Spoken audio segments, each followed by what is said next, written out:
que desgraciadamente siempre encabezan las listas los mismos estados, y obviamente me refiero a los temas menos afortunados en el país.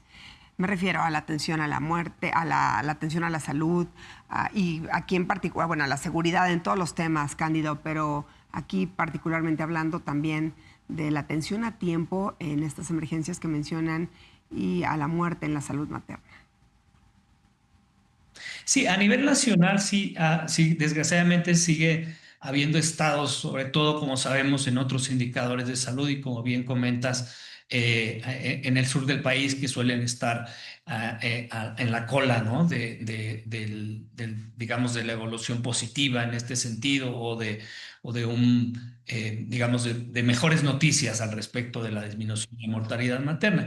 Pero sí me gustaría hacer énfasis en ese sentido y aprovechando tu pregunta, que hay estados, por ejemplo, Chiapas, que claramente enfrentan pues, situaciones complejas, incluso por su situación geográfica, para enfrentar emergencias obstétricas o para enfrentar el que las mujeres en lugares quizás más alejados puedan tener el seguimiento necesario.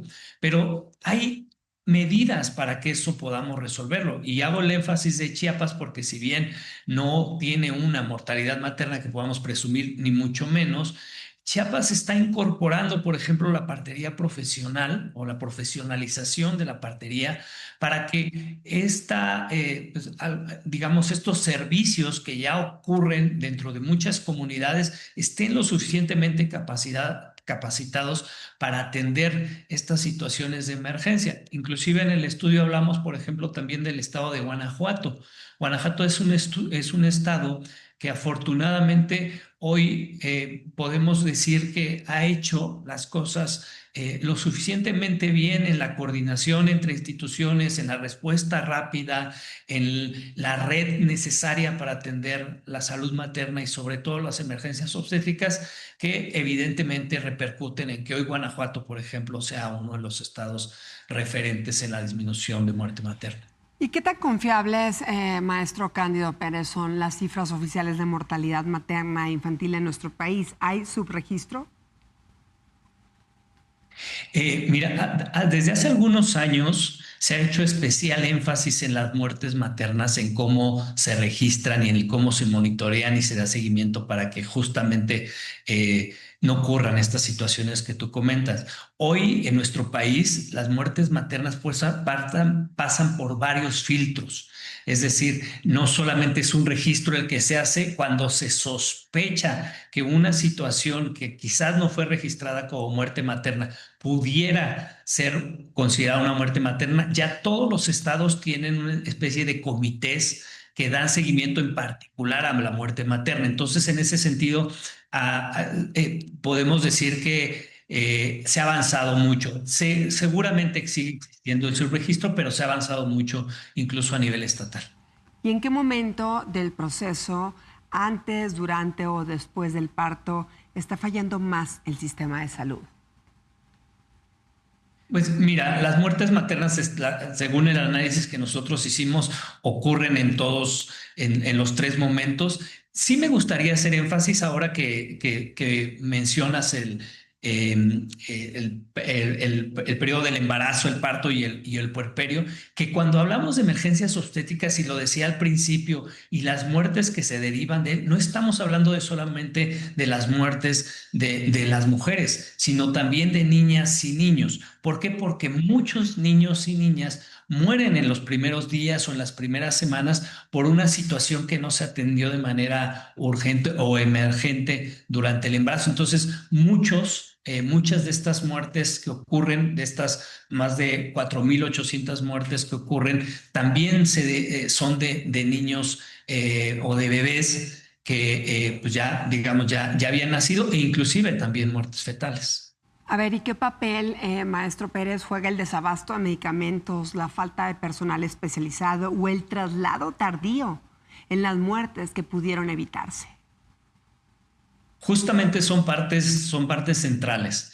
Aquí, si de por sí estas situaciones que ya comentas, como la falta de fármacos o la falta de infraestructura adecuada, tienen un gran peso en la salud de cualquier persona. Cuando estamos hablando de la salud materna y aún más cuando estamos hablando de emergencias obstétricas, esto puede ser pues, justamente entre que una mujer y su bebé muera o pueda vivir, es el que exista un medicamento, el que exista una atención inmediata. Incluso, por ejemplo, hay una situación muy importante relacionada a estas muertes que ocurren por emergencias obstétricas, que es el traslado que debe haber. En muchos de los casos, la mujer puede ser que llegue a una clínica en un lugar muy retirado en alguno de nuestros estados. ¿Y qué va a ocurrir con esa mujer? Imagina, por ejemplo, que pueda tener una hemorragia severa. Si no existe un traslado rápido que tiene que proporcionar el Estado,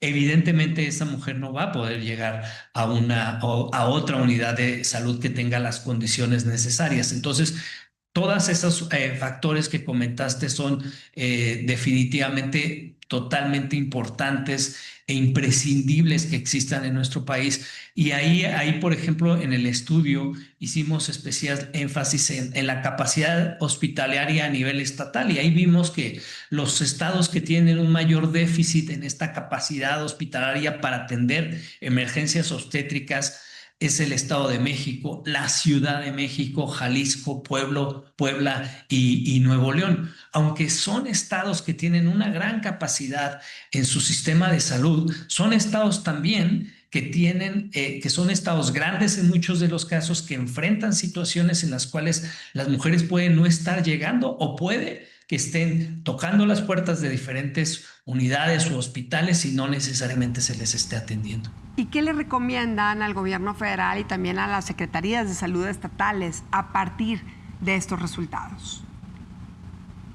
Bueno, una recomendación, un llamado a la acción, sobre todo a la Secretaría de Salud y también a la Secretaría de Hacienda y Crédito Público, evidentemente es que tenemos que apretar más en el sentido de aumentar el presupuesto, que quizás esto no es algo que no nos sorprenda en el tema del sistema de salud, pero particularmente para asegurar que ninguna mujer quede fuera de la atención en el sistema de salud cuando está embarazada, cuando tiene un parto o cuando está en el puerperio, es decir, las siguientes semanas y meses posteriores al parto.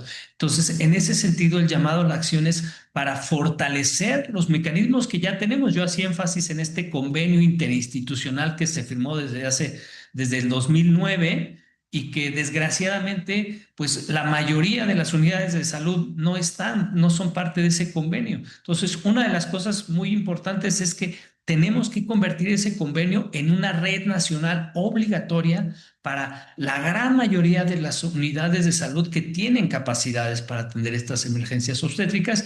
Y otra cosa muy, muy importante, ponemos sobre la mesa desde Early Institute reformar la Ley General de Salud para garantizar no solamente el acceso, sino que existen las condiciones dentro de los hospitales en cuanto a la infraestructura, pero también en cuanto al personal de salud, para que se pueda atender una emergencia obstétrica. Lo que decías es muy importante. Este diagnóstico es solamente un primer paso. Hacemos este llamado tanto a la Secretaría de Salud como a la Secretaría de Hacienda, pero también lo ponemos a disposición porque ahí señalamos particularmente dónde tenemos que apretar el paso. Pues agradezco mucho al maestro Cándido Pérez, investigador de Early Institute, su tiempo esta noche y su análisis, por supuesto. Gracias y buenas noches.